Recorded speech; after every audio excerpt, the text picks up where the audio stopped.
नमस्ते बच्चों, कैसे हैं आप सब? बहुत अच्छे, मजे में अपना लेसन याद कर रहे हैं। बहुत अच्छे। बहुत जल्दी ही हमारे लिए पीए टेस्ट 1 आने वाला है। उसके लिए आपको तैयारी करना होगा, है ना? लेसन 1 का हमने ऑलरेडी रिवीजन कर लिया है। अभी हमारा सेशन है revision 2, that is second lesson का रिवीजन। अब हम सेकेंड लेसन का रिवीजन करेंगे, ठीक है बच्चों? तैयार हो जाइए पुनर्ज्ञान के लिए। रिवीजन होने वाला है हमारा सेकेंड लेसन का। अपना बुक खोल के रख लीजिए, एक नोटबुक तैयार करके रख लीजिए जिसमें आप नोट्स ले सकते हैं, शब्दों का अर्थ लिख सकते हैं। ठीक है, नोट्स लेने से बहुत अच्छी बात है, आपको एग्जाम में याद करने की जरूरत नहीं है, आपको याद रहेगा और आप एग्जाम में लिख सकते हैं। ठीक है, और बच्चों ये है हमारा पुनर्ज्ञान। This is our revision session of which lesson? Second lesson. ठीक है, और देखिए सेकेंड लेसन में हमने क्या देखा था? 21वीं सदी में भारत की उन्नति, है ना? भारत में 21st सेंचुरी में how the India had been developed. देखिए, प्राचीन भारत में हमारा देश सोने की चिड़िया कहलाता था। In the olden days our nation is said to be as a golden bird. Why? क्यों? Because there were lot of gold everywhere. Every monuments, every palace, it is filled with the gold. And when Britishers went back to their country by leaving our country, India, they took all the gold along with them. Okay, देखिए इन्होंने क्या कहा है Robert Clive ने? मैं भारत से 900 समुद्री जहाज भरकर सोना लाया हूँ। I have brought 900 ships filled with gold. Okay, कहाँ से? भारत से। ये लोग पहले भारत में थे ना, फिर उसके बाद गांधी जी ने खूब लड़ाई की। उसके बाद ये लोग, गांधी जी और बहुत से लोग थे, बहुत, हर नागरिक ने लड़ाई की थी, है ना? हर नागरिक का उसमें हिस्सा था कि हमारे भारत को छोड़ के जाओ। जब ये लोग भारत छोड़ के गए थे, उन्होंने सारा गोल्ड यहाँ से लेकर चले गए। ठीक है, when they left India, they took all the gold from our country. So in the ancient period, our nation is said to be as the golden bird. देखिए, हमारा देश 21वीं सदी में विज्ञान की नई उपलब्धियों से समृद्धिशाली औद्योगिक राष्ट्र के रूप में दमक रहा है। दमक रहा है means shining. In the 21st century, our India is shining in all the field.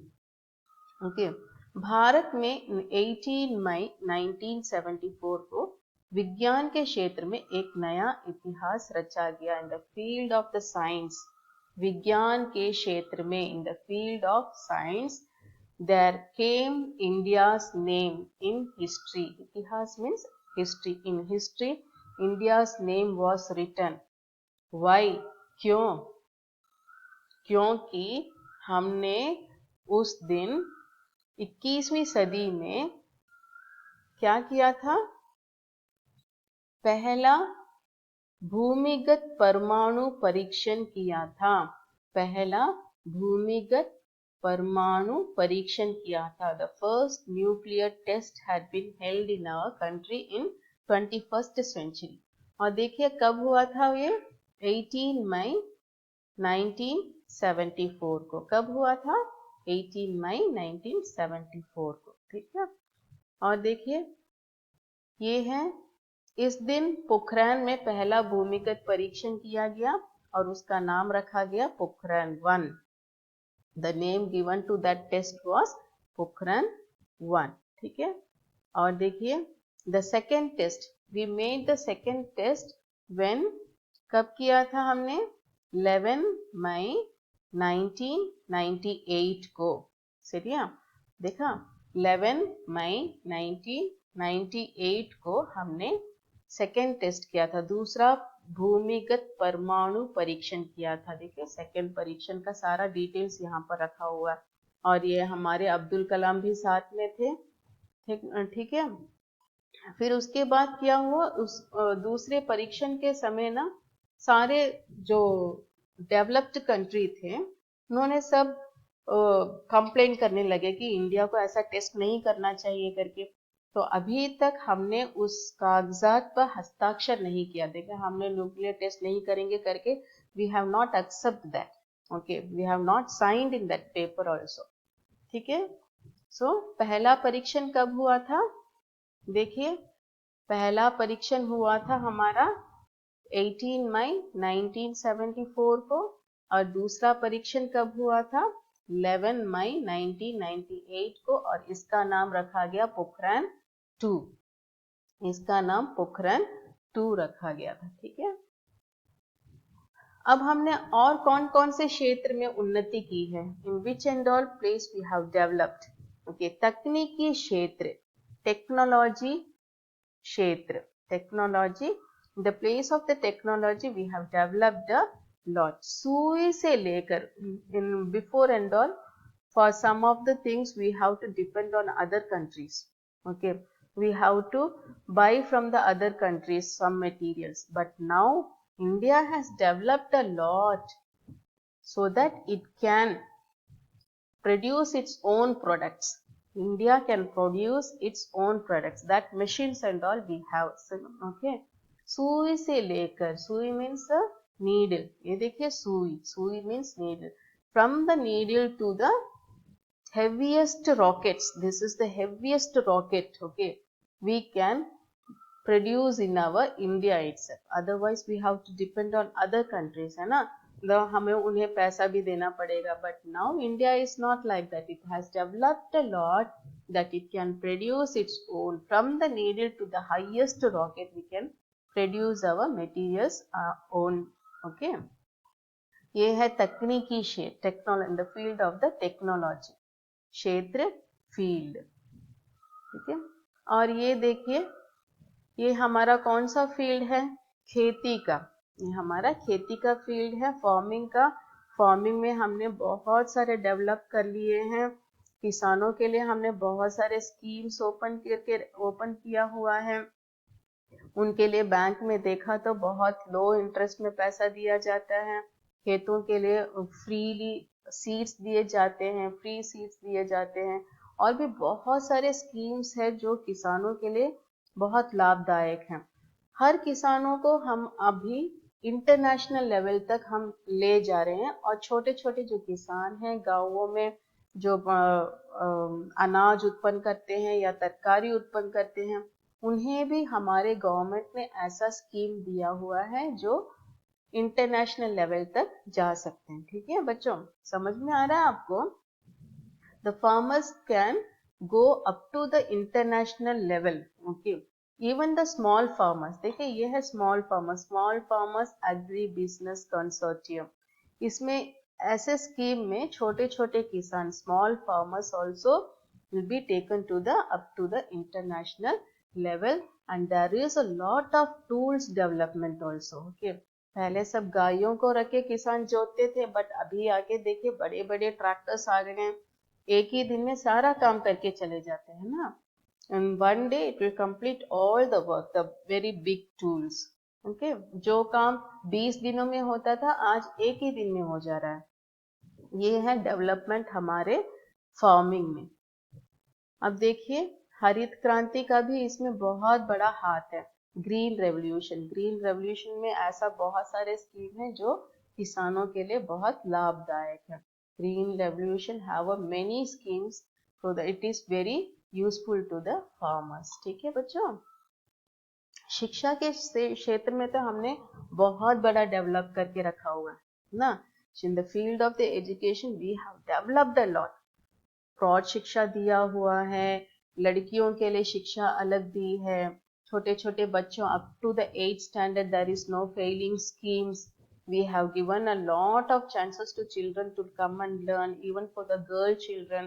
Before and all, girl children were not given rights to go to the school, but now it is not like that.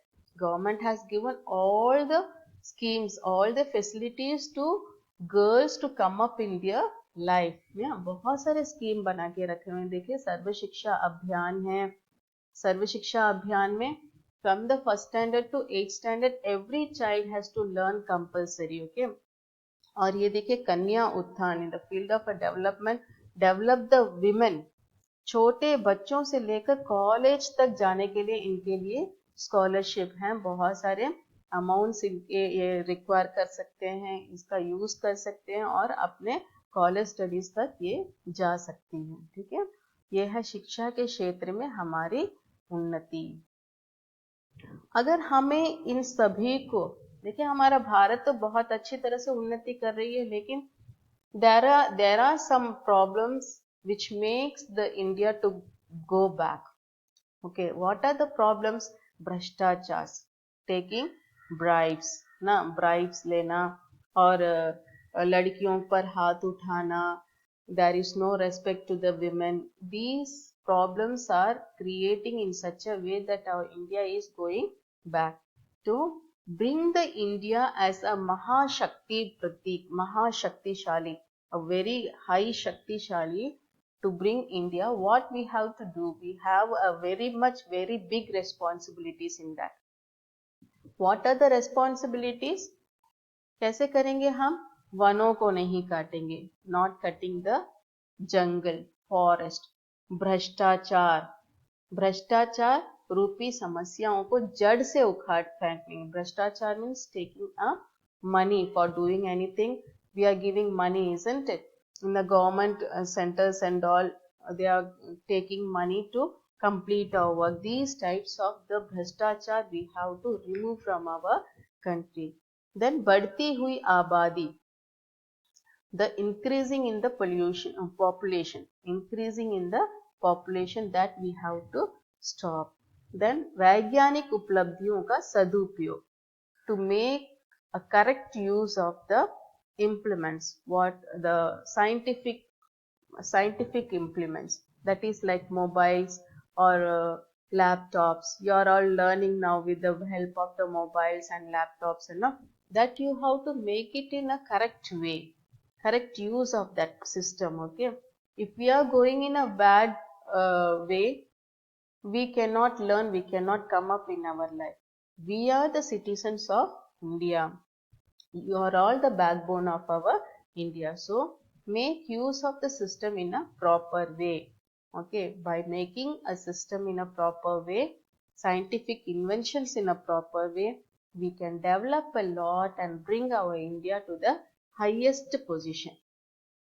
Okay, bachcho, these are there in your hand, that you have to bring India to the highest positions in the world.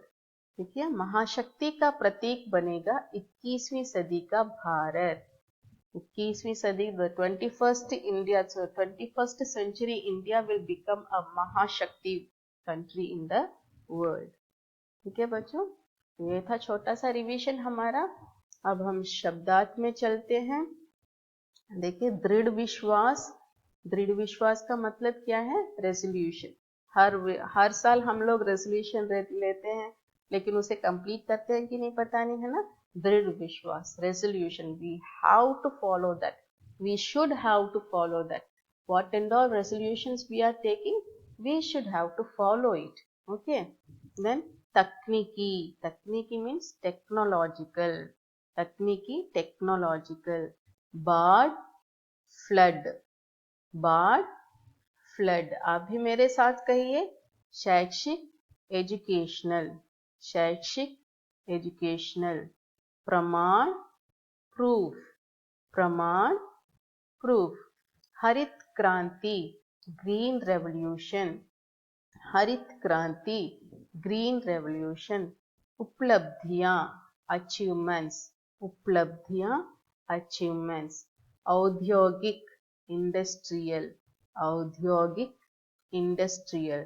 संचार, communication, संचार, communication. ठीक है बच्चों, ये है हमारा शब्दार्थ. शब्दार्थ को अच्छी तरह से पढ़ लीजिए, हो सके तो इसका सेंटेंस बना के भी आप देख सकते हैं. ओके, स्पेलिंग पढ़ना बहुत जरूरी है. I saw your papers. Some of the children have many spelling mistakes. Correct your spelling mistakes and write neatly. Okay, learn in your examinations and all you should have to give neat presentation. Okay बच्चों, second slide पे फिर से मिलते हैं हम आपसे।